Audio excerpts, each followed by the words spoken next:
Hello students, स्वागत है आप सभी का आपके अपने चैनल में। जैसा कि आपको पता है, हम आपका बैक टू बैक सीरीज लेकर के आ रहे हैं, आपके अलग अलग सब्जेक्ट्स के अलग अलग चैप्टर्स लेकर के आ रहे हैं। जैसे कि एमए की सोशियोलॉजी पर ऑलरेडी हमने बहुत सारी वीडियोस बना दिया, आपके first paper, second paper, third paper, fourth and fifth सभी पेपर्स पर ऑलरेडी वीडियो बन चुका है। तो अगर आपने अभी तक वीडियो नहीं देखा है तो जाकर के एक बार चैनल पर विजिट कीजिए। If you think it is valuable तो सब्सक्राइब करना, अदरवाइज मत करना। एमए के सोशियोलॉजी के पेपर 1 पर ऑलरेडी हमने 3 चैप्टर तक आपका वीडियो बना दिया है एंड आज हम बात करने वाले हैं पेपर 1 के चैप्टर नंबर 4 के बारे में। तो अगर आपने पिछली वीडियो नहीं देखी, एक बार जाकर के देखना जिससे कि आपको पूरा सीरीज समझ में आ सके। ओके, आपका टाइम ना वेस्ट करते हुए चलो स्टार्ट करते हैं आज के टॉपिक को। एमए फर्स्ट ईयर के सोशियोलॉजी के पेपर 1 का चैप्टर नंबर 4। पेपर 1 का चैप्टर नंबर 4 है आपका सामाजिक उद्विकास का सिद्धांत। सामाजिक उद्विकास का स्पेंसर ने सिद्धांत दिया था, बहुत इंपॉर्टेंट ये सिद्धांत, और स्पेंसर के लिए ये बहुत इंपॉर्टेंट सिद्धांत था। स्पेंसर इसके लिए बहुत काफी रूप से जो है विख्यात हुए, लोगों ने इनको जानना स्टार्ट किया एंड इसके लिए बहुत ज्यादा फेमस हुए थे स्पेंसर। अब स्पेंसर ने सामाजिक उद्विकास का जो सिद्धांत दिया वो अब उनकी पुस्तक थी प्रिंसिपल्स ऑफ सोशियोलॉजी। उस पुस्तक में इन्होंने सामाजिक उद्विकास के सिद्धांत को वर्णन किया। उन्होंने बताया जैसे कि जैविक उद्विकास हुआ, जैविक उद्विकास डार्विन का सिद्धांत था ना, जैविक उद्विकास का सिद्धांत, तो उसी तरह से इन्होंने कहा कि समाज का भी उद्विकास हुआ है, जहां से सामाजिक उद्विकास नामक शब्द सामने आया कि जैसे जैसे जैविक उद्विकास हुआ उसी तरह से सामाजिक उद्विकास भी हुआ है, यानी कि सरलता से जटिलता की तरफ, विषमताओं से समताओं से विषमताओं की तरफ। तो इस तरह से विशेषता, जिस तरह से जैविक समाज हुआ है कि जैविक उद्विकास हुआ है, वैसे ही सामाजिक उद्विकास की भी विशेषताएं रही हैं। एंड इसको उन्होंने कई सारे सिद्धांतों के माध्यम से प्रूव करने की कोशिश किया है कि जो जैविक उद्विकास है उसी तरह से सामाजिक उद्विकास भी हुआ। तो उसके लिए कौन कौन सा उन्होंने सिद्धांत दिया है, कौन कौन सी थ्योरीज दिया है, वो हमें समझना है। तो आई होप आपको अभी तक समझ में आया होगा जैविक उद्विकास या सामाजिक उद्विकास के बारे में, जिसके बारे में मैं बात कर रहा हूँ। तो इस पर इन्होंने सिद्धांत दिया जिसको 9 टॉपिक्स में हमने बांटा है, 9 टॉपिक में, एंड एक एक को हम समझने वाले हैं कि इसके माध्यम से कहना क्या चाहते हैं स्पेंसर। ओके, तो स्पेंसर का पहला कथन है कि समाज के आकार में निरंतर वृद्धि होती रहती है। इन्होंने कहा जैसे जीवों का उद्विकास हुआ ना, पहले जीव आए, फिर धीरे धीरे उन जीवों से फर्टिलाइजर के माध्यम से धीरे धीरे उनकी संख्या बढ़ने लगी। एक पीढ़ी से दूसरी पीढ़ी में धीरे धीरे क्या हुई, संख्याएं बढ़ने लगी। उसी तरह से समाज भी क्या हुआ, विकसित हुआ, क्योंकि समाज जैसे लोगों से मिलकर के तो समाज बनता है। हमारे समाज में शुरुआत कुछ छोटे लोगों से, थोड़े से लोगों से हुई थी। कोई एक पर्सन पृथ्वी पर जन्म लिया, एक मैन एंड वोमेन, और वहां से धीरे धीरे लोगों की संख्या बढ़ने लगी, छोटे छोटे समूहों के रूप में बढ़ा, और धीरे धीरे ये 10 गुना, 20 गुना, 100 गुना, हजारों गुना इससे बढ़ते ही चले गए। तो इससे क्या समझ में आया कि सामाजिक उद्विकास कैसे हुआ, धीरे धीरे ये बढ़ता गया और इसकी संख्या, इसका आकार बढ़ता गया। जैसे जैविक उद्विकास हुआ उसी तरह से समाज के आकार में निरंतर वृद्धि होती रही है और निरंतर वृद्धि हो रही है। अभी 7 बिलियन से भी ज्यादा लोग इस पृथ्वी पर एग्जिस्ट कर रहे हैं एंड धीरे धीरे ये संख्या बढ़ ही रही है, वो संख्या कम नहीं हो पा रही है। तो क्या हो रहा है कि इसकी आकार में, सामाजिक उद्विकास के आकार में क्या हो रहा है, वृद्धि होती चली जा रही है, जैसे जैविक उद्विकास में हुआ था। दूसरी चीज इन्होंने बताया है कि आकार में वृद्धि होने पर संरचना में भी वृद्धि होती है। आकार में वृद्धि जब हो रही है, धीरे धीरे समाज बढ़ रहा है, तो इसकी संरचना में वृद्धि हो रही है। यानी कि जो संरचना पहले सरल संरचना थी वो धीरे धीरे क्या हो रही है, सरल से जटिल की तरफ आ रही है संरचना, सरल से संयुक्त की तरफ आ रही है, संयुक्त से द्विगुणी संयुक्त की तरफ आ रहा है, द्विगुणी संयुक्त से त्रिगुणी संयुक्त जो है समाज की तरफ आ रहा है। इस तरह से समाज क्या हो रहा है, समाज की संरचना में अमूलचूल परिवर्तन आ रहा है। समाज जो पहले सरल रूप में रहा करता था वो समाज कॉम्प्लिकेटेड चीजों में आ रहा है, कॉम्प्लिकेटेड उसकी लाइफ स्टाइल हो चुकी है, कॉम्प्लिकेटेड उसके सपने हो चुके हैं, उसके ड्रीम्स कॉम्प्लिकेटेड है, वो जिस सोसाइटी में रह रहा है उस सोसाइटी के थॉट प्रोसेस कॉम्प्लिकेटेड है। तो इस तरह से क्या हुआ, केवल आकार ही नहीं बढ़ रहा है, आकार के साथ साथ क्या बढ़ रहा है, उनकी संरचना, उनकी डिजाइनिंग, उनकी थिंकिंग, सारी चीजें क्या हो रही हैं, अलग हो रहा है, चेंज हो रहा है, उसमें वृद्धि हो रहा है। ओके, थर्ड इन्होंने कहा कि सामाजिक उद्विकास की दिशा समरूपता से विषमरूपता की ओर हो रही है। सामाजिक उद्विकास की दिशा कह रहे हैं समरूपता से विषमरूपता की तरफ हो रही है। समरूपता मतलब जिसमें एक रूप दिखाई हो, और विषमरूपता मतलब अलग अलग रूप दिखाई देने लगे। जैसे कि शुरुआत में छोटा सा मान लिया कोई कबीला था, पूरी दुनिया में एक ही कबीला था, छोटा सा कबीला था, तो उनमें एक रूपता पाई जाती थी, उनके विचार, उनके थॉट्स, उनकी समाज, उनमें एक रूपता पाई जाती थी। धीरे धीरे क्या हुआ, वो टूटने लगे और बिखरने लगे, फैलने लगे पूरी दुनिया में जब एग्जिस्टेंस हो गया। और आज दुनिया में इतने सारे समाज है, सबकी अलग अलग सोच है, अलग अलग थिंकिंग है, अलग अलग सोसाइटी है, अलग अलग उनके कल्चर है, अलग अलग तरीके से सब कुछ हो चुका है। तो इससे क्या हुआ कि जो एक रूप था, जब छोटे में थे तो एक रूप थे, धीरे धीरे जैसे जैसे विकास होता गया, सामाजिक विकास होता गया, जैविक विकास होता गया, उसी तरह से क्या हुआ, उनकी समरूपता विषमरूपता में बदलती चली गई, सरलता जटिलता में बदलता चला गया। तो इस तरह से ये चीज कहा इन्होंने। फोर्थ है आपका सामाजिक उद्विकास अनेक आंतरिक और बाह्य कारकों के द्वारा प्रभावित होता है।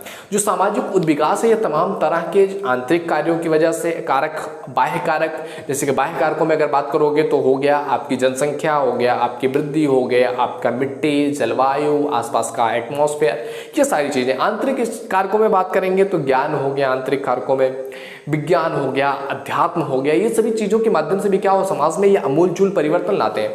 ये भी ज्ञान के अपने आप में एक माध्यम है कि ज्ञान इस तरह से बढ़ता है। नेक्स्ट थिंग आपका है 5th नंबर का कि सामाजिक उद्विकास एक बहुदिशात्मक होता है। यानी सामाजिक उद्विकास के जरूरी नहीं कि वो एक दिशा में उद्विकसित हो या एक दिशा में ही उसका विचार प्रसार हो।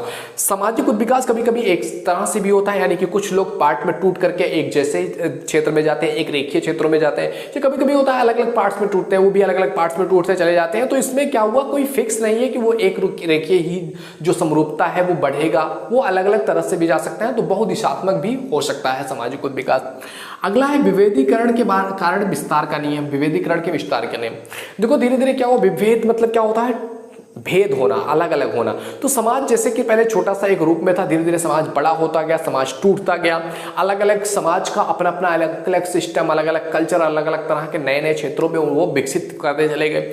वो विकसित होते गए, उनमें एक अलग तरह के थॉट प्रोसेस, एक अलग तरह का समाज उठा, फिर उस समाज में भी टूटते गए। इससे मतलब क्या हुआ, विभेदीकरण होता गया और विस्तार होता गया।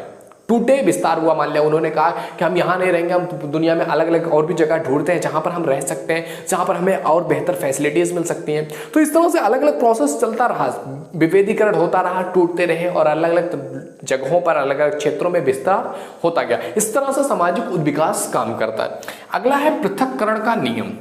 यानी कि पृथक्करण का भी अपना एक रूल होता है, अपना एक नियम होता है। सामाजिक उद्विकास के माध्यम से मान लिया अलग अलग क्षेत्रों में चले गए, अलग अलग क्षेत्रों में चले गए, कुछ लोगों के विचार एक जैसे हुए, कुछ लोग चयन करते हैं, कुछ लोग नहीं करते हैं, कुछ लोग एक जैसा रहना चाहते हैं, कुछ लोग एक जैसा नहीं रहना चाहते हैं। तो इससे क्या हुआ, पृथक्करण का नियम भी इसमें काम करता है। कुछ चयन की, हाँ इनको ये हमारी समाज की विचारधारा से मिल नहीं रहे हैं, कुछ क्रांतिकारी टाइप लोग या कुछ अलग तरह के लोग जो उस समाज से मिल नहीं रहे, उनको अलग करना, छांटना, ये भी सामाजिक उद्विकास का एक नियम है। अगला है आपका संरचनात्मक विभेदीकरण के साथ साथ प्रक्रियात्मक विभेदीकरण भी होता है। यानी कि इससे आप क्या समझ रहे हैं, सामाजिक उद्विकास होता है, इसमें केवल संरचना अलग नहीं होती है कि इसकी अलग संरचना थी, इसका अलग कल्चर था, वहां पर अलग कल्चर हो गया। केवल संरचना में ही बदलाव नहीं आता है, बल्कि उनकी कार्य करने की क्षमता, उनकी कार्य करने की सोच, वो जो काम कर रहे हैं उनकी क्रियाओं में भी बदलाव आता है। हो सकता है जो एक समाज में एक तरह से रहा करते थे, जिनके काम था केवल कृषि करना, जैसे समाज में पहले क्या था, कृषि करना था, आज वहां पर बिजनेस आ गया, आज वहां पर अलग अलग तरीके के ड्रीम्स आ गए, सपने आ गए, नेटवर्किंग आ गया है, इंटरनेट आ गया, अलग अलग तरीके से चीजें आ रही है ना। तो इससे क्या समझ में आ रहा है हमें कि जो चीजें पहले एक जगह पर फिक्स थी वो अब अलग अलग तरीके से वेरिएबल कर रही है। केवल संरचना में बदलाव नहीं हुआ है कि पहले संरचना एक जैसी थी उसमें अलग अलग बदलाव हुआ, नहीं, उनकी कार्य करने की क्षमता, उनकी सोचने की क्षमता, उनकी समझने की क्षमता, उनकी हर एक चीज में विकास हुआ है, हर एक चीज में अलगाव हुआ है, विभेदीकरण हुआ है। अगला है आपका एकीकरण और विभेदीकरण के समाज में सामंजस्य। यानी कि एकीकरण हो रहा है, विभेदीकरण हो रहा है। कई जगहों पर देखोगे कई सारे छोटे छोटे राज्य मिलकर के एक बड़ा राज्य का निर्माण कर देते हैं। ये क्या हो रहा है, एकीकरण हो रहा है। राज्य छोटे छोटे अलग अलग थे, लेकिन वो क्या हो रहा है, एक हो रहे हैं। जैसे एक बड़ा सम्राट होता है, सम्राट के अंदर कई सारे राज क्या करते हैं, जो उसको ला करके टैक्स दिया करते हैं, तो वो सारा पूरा का पूरा राज्य क्या हो रहा है, एक राजा के अंतर्गत आ रहा है, जो कि छोटे छोटे पार्टों में बटा हुआ था, लेकिन उसमें किसी तरह की एकता के माध्यम से वो एक साथ जुड़ रहे हैं। जैसे कई सारे जगहों पर आप देख लेंगे, अलग अलग इलाकों के नेता, एमएलए मिलकर के एक मुख्यमंत्री का निर्माण कर देते हैं, एमएलए एमपी मिलकर के एक प्रधानमंत्री का निर्माण करते हैं, जहां से मतलब सब अलग अलग है, लेकिन उसको एक तरह से एक मत के द्वारा बांधा जा रहा है, एक विचारधारा के द्वारा जुड़ सकते हैं, या अलग अलग विचारधाराओं की वजह से एक में रहने के बावजूद भी वो टूट सकते हैं, अलग हो सकते हैं। तो वही कह रहा है कि एकीकरण और विभेदीकरण के समाज में सामंजस्य। तो इस तरह से समाज के उद्विकास के बारे में जो है स्पेंसर ने बताया कि जिस तरह से डार्विन के जैविक उद्विकास हुआ है, उसी तरह से सामाजिक उद्विकास भी हुआ है। अब इन्होंने अपना ये सिद्धांत दे दिया, एंड आपको पता है दुनिया में कोई भी सिद्धांत आए और उसका विरोध ना हो, ऐसा हो ही नहीं सकता। विरोध तो होना ही था, आलोचनाएं तो होनी ही थी। तो इनके इस विचार का भी, इनके इस सिद्धांत की भी कई सारे विद्वानों ने आलोचनाएं की है, कई सारे लोगों ने इस पर अपनी आलोचनात्मक टिप्पणियां की हुई है।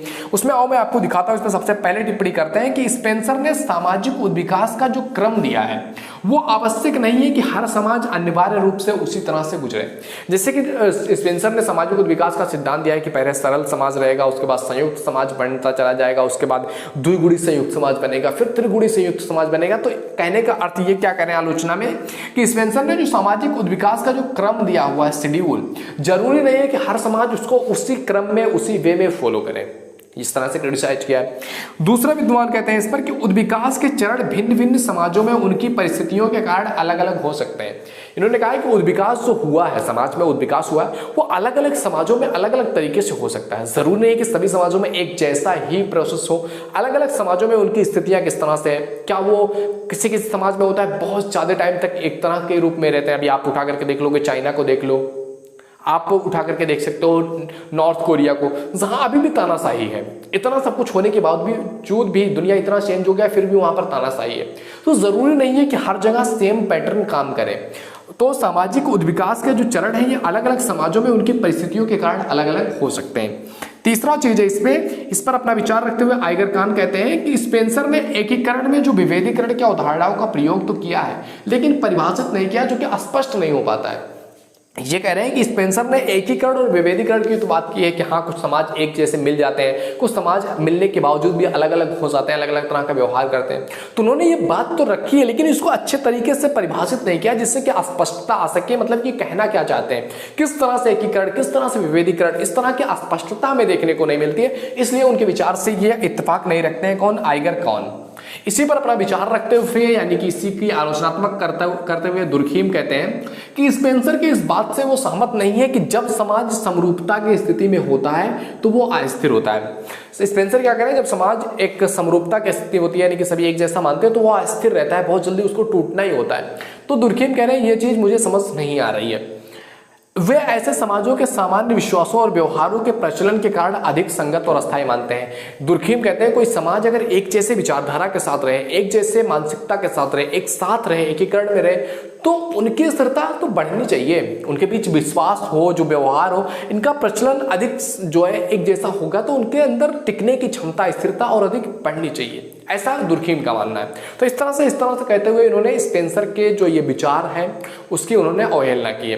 तो इस तरह से हमने समझा कि स्पेंसर का सिद्धांत क्या है, उनका जैविकीय उद्विकास का सिद्धांत क्या था, सामाजिक उद्विकास का सिद्धांत क्या था, किस तरह से उन्होंने जैविकीय सिद्धांत के माध्यम से इसको कनेक्ट किया है, उनके सिद्धांत कौन कौन से थे, उनके सिद्धांत की आलोचना करते हुए विद्वानों ने क्या क्या है। तो इस तरह से आपका चौथा चैप्टर था MA फर्स्ट ईयर के सोशियोलॉजी के पेपर 1 का चैप्टर नंबर 4। तो आई होप आपको वीडियो पसंद आया होगा। वीडियो पसंद आए तो लाइक जरूर करो। पहली बार चैनल पे आए, please visit the channel, it is the most one channel if you are MA आपने सोशियोलॉजी ले रखी है, बहुत इंपॉर्टेंट है, आप जाओ एक बार विजिट करो। If you think it is valuable तो सब्सक्राइब कर लेना एंड अपने फ्रेंड सर्कल में भी शेयर किया करो, क्योंकि बहुत सारे ऐसे लोग हैं जिनको नहीं मिल रहा है पढ़ने को, उनकी यूनिवर्सिटीज पर नहीं पढ़ाई जा रही है, उनके महाविद्यालयों में पढ़ाई नहीं हो पा रही है, या कोई इस तरह से नहीं मिल रहा है उनको जो इस तरह से समझा सके कि उनको एक एक पॉइंट समझ में आ सके।